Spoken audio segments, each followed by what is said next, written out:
Dear student, देखिए जो हमारा यूनिट नंबर 3 है वो estimate of culvert and bridge है। तो इसमें जो छोटे प्रकार के कलवर्ट्स और ब्रिज होंगे उसी का हम एस्टीमेट कहेंगे।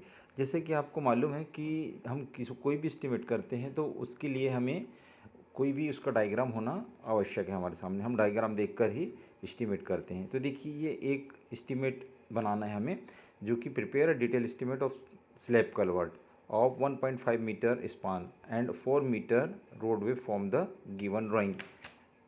ठीक है, इसमें दिया हुआ है कि एक एक हमारा जो स्लैब कलवर्ट है वो 1.5 मीटर स्पान का है, ठीक है, यानी चौड़ा है। और उसके ऊपर जो रोड बनी है वो रोड है 4 मीटर की, यानी समझ गए, रोड की जो चौड़ाई है वो है 4 मीटर और जो हमारा कलवर्ट है स्लैब कलवर्ट वो है 1.5 मीटर। ठीक है, अब इसके जो खास खास अवयव होते हैं वो जान लीजिए। इसमें 4 विंग वॉल होगी। 4 विंग वॉल कौन कौन सी कहलाएंगी? एक विंग वॉल ये है, दूसरी ये है, तीसरी ये है, चौथी ये, ऐसी 4 विंग वॉल कहलाएंगी।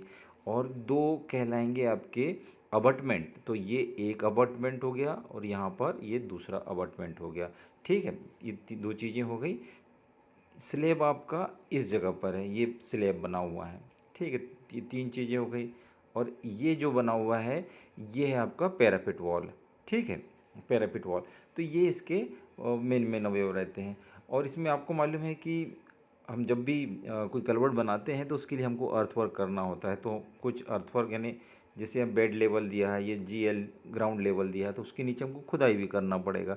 ठीक है, खुदाई करेंगे, नीचे बेस तैयार करेंगे, उसके बाद फिर ऊपर क्रमशः बढ़ते जाएंगे। तो जो भी संरचना हमको दी हुई है उसके आधार पे हमको एस्टीमेट तैयार करना है। ठीक है, तो जैसे अंदर अंदर का आपको 1.5 मीटर दिया हुआ है। और रोड की जो चौड़ाई है, यानी रोड की चौड़ाई आपको कहाँ पर मिलेगी? रोड की चौड़ाई इस जगह पर मिलेगी, ये है आपका 4 मीटर। ठीक है, अब आगे देखते हैं। इसमें सबसे पहले अर्थवर्क दिया हुआ है। तो earthwork in excavation in foundation, and foundation में हमको अर्थवर्क करना है। मैंने भी आपको बताया था कि 2 अबटमेंट होते हैं और 4 विंग वॉल होते हैं। अब देखिए यहाँ पर 5.1 मीटर जो दिया हुआ है लंबाई, और 0.7 चौड़ाई दिया है, और 0.6 इसकी गहराई दिया हुआ है। तो ये कहाँ से पता चलेगा हमको? वो यहाँ से पता चलेगा। जैसे 5.1, अब आप सोचेंगे कि 5.1 अबटमेंट की लंबाई कैसी है? 5.1 अबटमेंट की जो लंबाई है यहाँ से निकलेगी। यहाँ देखिए आप, ये टोटल जो 4.8 ये इसकी लंबाई दी हुई है अबटमेंट की। और ये अबटमेंट 15 सेंटीमीटर इस तरफ भी निकला हुआ कंक्रीट और 15 इस तरफ भी दिया हुआ है। 4.8 जो दिया है वो केवल ब्रिक वर्क का दिया है। तो उस 4.8 में हमको 15 सेंटीमीटर ऊपर का और 15 सेंटीमीटर नीचे का जोड़ेंगे तो हमारे पास 5.1 मीटर की लंबाई अबटमेंट की आ जाएगी। ठीक है, इसके बाद जो चौड़ाई है, तो चौड़ाई आपको दी हुई है कहाँ पर? 2 जगह दी हुई है। एक जगह देख लीजिए, ये 70 सेंटीमीटर लिखा हुआ है टोटल, ये है। दूसरी जगह ये यहाँ पर गौर से देखेंगे तो आपको यहाँ पर भी 70 सेंटीमीटर दिखेगा। एक जगह और दिख रहा है, ये तीसरी जगह भी 70 सेंटीमीटर। तो ये उसकी चौड़ाई है। गहराई तो आपको मालूम है, ग्राउंड लेवल के नीचे जैसे ही हम चलेंगे तो वो उसकी गहराई तो 30 सेंटीमीटर और 30 सेंटीमीटर टोटल जोड़ेंगे तो 60 सेंटीमीटर इसकी गहराई। तो इसी प्रकार जो हमारा अबटमेंट है, 2 संख्या, 5.1 मीटर लंबाई, 0.7 सेंटीमीटर चौड़ाई और 0.6 मीटर गहराई। अब इसके बाद विंग वॉल। तो विंग वॉल की संख्या 4 है, आपको मालूम है कौन कौन सी है। सबसे पहली एक की विंग वॉल, दूसरी, तीसरी और चौथी। अब यहाँ पर आप देखिए विंग वॉल की लंबाई दी है 1.2 मीटर। तो ये जो लंबाई है कंक्रीट से दी हुई है, कंक्रीट तक। अगर हम यहाँ 15 सेंटीमीटर छोड़ेंगे तो हमको यहाँ 15 सेंटीमीटर और जोड़ना पड़ेगा, इसीलिए ये 1.2 मीटर जो है वो लेंथ परिवर्तित नहीं होगी। अब यहाँ पर आपका 1.2 मीटर उसकी लंबाई है, 70 सेंटीमीटर चौड़ाई है और 60 सेंटीमीटर उसकी गहराई है। अब सेकेंड आइटम में आते हैं। सेकेंड आइटम आपका मालूम है, cement concrete foundation with stone blast. ये आपको पहले भी बता चुके हैं कि अगर कोई हम अर्थवर्क करते हैं तो अर्थवर्क और कंक्रीट वर्क दोनों की लंबाई लगभग लगभग सेम रहती है। तो यहाँ पर भी वही चीज़ है, अबटमेंट की लंबाई 5.1 है, अर्थवर्क में, इसीलिए कंक्रीट में भी 5.1 है। इसकी चौड़ाई 70 सेंटीमीटर है, इसकी भी 70। बस गहराई में थोड़ा सा फर्क रहता है, अर्थवर्क में 60 सेंटीमीटर था, कंक्रीट का 30 सेंटीमीटर रहेगा।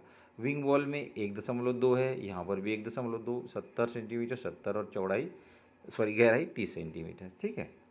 अब first class brick work in 1/4 cement mortar.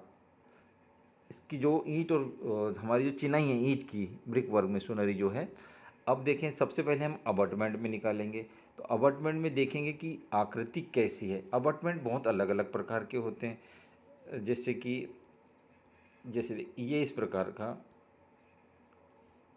ऐसे अबटमेंट बनते, ये अबटमेंट कहलाते हैं। ठीक है, ये ऐसा अबटमेंट भी हो सकता है, ऐसा अबटमेंट भी हो सकता है, लेकिन इत्तेफाक से क्या है कि हमारा ये जो अबटमेंट है वो बिल्कुल सीधा है। ठीक है, पहला एग्जांपल इसलिए इसमें सीधा अबटमेंट दिया हुआ है, इसलिए इसको अलग अलग हाइट में नहीं निकाला गया है, केवल एक हाइट में निकाला गया है। और वो एक हाइट जो है आपकी वो है 1.5 मीटर। अब 1.5 मीटर कहाँ से आ रहा है, तो 1.5 मीटर हमको इसके लिए डायग्राम देखना पड़ेगा। 1.5 मीटर इस जगह से आ रहा हाइट, ये आपका दिया हुआ है यहाँ से लेकर यहाँ तक 1.3, और उसके बाद 20 सेंटीमीटर का और है, सॉरी ये नहीं है, गलत जगह बता रहे थे, वो नहीं है एक्चुअल में। 1.5 सेंटीमीटर आपका जो है वो 1 मीटर यहाँ की गहराई का है, और 30 सेंटीमीटर ग्राउंड लेवल के नीचे, तो 1.3 हो गया। और यहाँ पर जो स्लैब है हमारी वो 20 सेंटीमीटर की है, तो वो पूरा यानी यहाँ से लेकर इस जगह तक 1 मीटर प्लस 0.3 मीटर ग्राउंड के नीचे प्लस 0.2 स्लैब के तरफ, यानी ये हो गया आपका 1.5 मीटर। ठीक है, ये इस प्रकार से दिया हुआ है। दो अबटमेंट है। अब इसकी लंबाई तो आपको मालूम है, चलो फिर से देख लेते हैं एक बार। आप लंबाई कितने लिए थे, अर्थवर्क में 5.1, कंक्रीट में 5.1, लेकिन ब्रिक वर्क में वो लंबाई कितनी है 4.8, जो कि हमको दी हुई है। चौड़ाई 0.4, अब फिर से हमको देखना पड़ेगा 0.4 कहाँ पर दिया हुआ है, तो 0.4 हमको इस जगह पर दिया हुआ है। ये देखिए ब्रिक वर्क की चौड़ाई 0.4 सेंटीमीटर है, 4 मीटर, सॉरी सेंटीमीटर नहीं है, मीटर, 0.4 मीटर। तो ये, और हाइट तो आपको अभी बताएं कि 1.5 है। उसी प्रकार से जो अबटमेंट है, सॉरी विंग वॉल है, तो विंग वॉल में देखिए संख्या 4 है, और लंबाई 1.2 मीटर है, चौड़ाई 0.4 मीटर है, ऊंचाई 1.5 मीटर है। अब जो पैरापिट वॉल है, पैरापिट वॉल आपने देखा होगा कैसी रहती हैं। पैरापिट वॉल मोस्टली आप लोग जैसे छोटे ब्रिज वगैरह देखे होंगे या फिर कलवर्ट रहते हैं, उसमें इस प्रकार के बने रहते हैं, इस प्रकार के बने रहते हैं। यहाँ पर आपकी कोपिंग वगैरह आती है, इस प्रकार के बने रहते हैं। तो यहाँ पर एक वर्ड लिखा हुआ है कर्व करके, KERV, कर्व, तो ये कहलाता है आपका कर्व। ठीक है, तो इसको हमको अलग अलग 3 पार्ट में निकालना है। सबसे पहले पैरापिट अप टू कर्व, फिर पैरापिट अबाउ कर्व, यानी पहले यहाँ तक अप टू कर्व, फिर अबाउ कर्व, और सबसे ऊपर एक कोपिंग, सबसे ऊपर यानी कोपिंग, यानी 3 पार्ट में और निकलेगा वो। तो देखिए पैरापिट अप टू कर्व। अब यहाँ पर सबसे पहले ये जो वॉल है पैरापिट वॉल कितनी है, 2 कहाँ कहाँ पर है, 2 इस जगह पर है। एक तो आपकी ये होगी और दूसरी ये होगी, 2 पैरापिट वॉल है। आपको मालूम है ना कि मतलब बीच से सड़क जाती है यहाँ से, तो यहाँ पर एक कुछ बना हुआ रहता है और यहाँ पर बना रहता है, तो ये दोनों आपकी पैरापिट वॉल कहलाएगी, इसलिए संख्या इनकी 2 है। ठीक है, अब यहाँ पर पैरापिट वॉल की जो लंबाई दी हुई है वो दी हुई है कोपिंग के साथ 4.9, और कोपिंग 10 सेंटीमीटर बाहर निकली हुई है, इसीलिए 10 सेंटीमीटर यहाँ से माइनस हो जाएगा, 10 सेंटीमीटर यहाँ से, तो 4.9 माइनस 0.1 माइनस 0.1, यानी कि 4.7 सेंटीमीटर ये लंबी होगी। तो यहाँ देख लीजिए 4.7 सेंटीमीटर लंबी है, 30 सेंटीमीटर सॉरी, नीचे वाला जो है वो 40 सेंटीमीटर चौड़ा है और उसकी ऊंचाई 30 सेंटीमीटर है। वैसे ही कर्व के ऊपर, अभी आपको बताए थे कर्व क्या होता है, कर्व के ऊपर जो है 4.7 लंबाई उतनी ही रहेगी और उसकी जो चौड़ाई है वो चेंज हो जाएगी, क्योंकि आपने देखा था ये कर्व कहला रहा है, ये 40 सेंटीमीटर चौड़ा है तो ये 30 सेंटीमीटर चौड़ा है, इसलिए ऊपर वाले की चौड़ाई 30 सेंटीमीटर और ऊंचाई 50 सेंटीमीटर जो कि हमको दी हुई है। कोपिंग, तो कोपिंग भी उतनी ही होगी, संख्या 2 और उसकी लंबाई 4.9 जो कि दी हुई है। 40 सेंटीमीटर कोपिंग की चौड़ाई दी हुई है और उसकी ऊंचाई 10 सेंटीमीटर दी हुई है। अगर हम इन सभी कैलकुलेशन करेंगे तो हमको जो क्वांटिटी आएगी वो 11.57। अब यहाँ पर देखिए कुछ डिडक्शन हुआ है। डिडक्शन किस चीज़ का है? Bearing of RCC slab abutment. तो जो हमने 1.5 मीटर हाइट लिए थे ब्रिक वर्क की, एक्चुअल में वहाँ पर कुछ पार्ट में स्लैब है, कुछ पार्ट में स्लैब है, यानी कि आप यहाँ इस जगह पर देखेंगे कि दोनों जगह पे स्लैब है।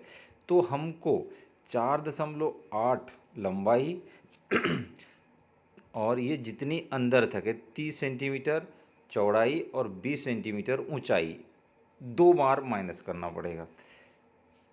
यहाँ पर देखिए ये डिडक्शन हुआ है, 2 संख्या है, 4.8 उसकी लंबाई है, 0.3 उसकी चौड़ाई है, 0.2 उसकी ऊंचाई है। ये डिडक्शन करेंगे और फिर नेट क्वांटिटी ये आई हमारी। अब इसके बाद वही आरसीसी जो स्लैब है वो निकालना है। तो आरसीसी स्लैब जो है जितना हमारा ब्रिक वर्क है 4.8 का, उतना ही उसकी लंबाई रहेगी और ऊंचाई आपको ऑलरेडी 0.2 दी हुई है। बस इसमें हमको एक चीज़ देखना है कि जो चौड़ाई है वो कितनी है, वो 2.1 यहाँ पर दिख रहा है, तो हमको पता कैसे चले 2.1 है, 2.1 यहाँ से होगा। ये देखिए टोटल आपका यहाँ पर ये कितना दिया हुआ है 1.5। और स्लैब जो है दीवार में 30 सेंटीमीटर एक तरफ बियरिंग कर रही है और 30 सेंटीमीटर एक तरफ बियरिंग कर रही है। इसका मतलब हुआ कि 1.5 धन 0.3 धन 0.3 बराबर कितना हो जाएगा 2.1 मीटर। तो यहाँ से उसकी चौड़ाई आ गई है। ठीक है स्टूडेंट, अभी आप इसको इतना समझने की कोशिश कीजिए, इसके बाद फिर हम आगे और चलेंगे। ठीक है, ओके।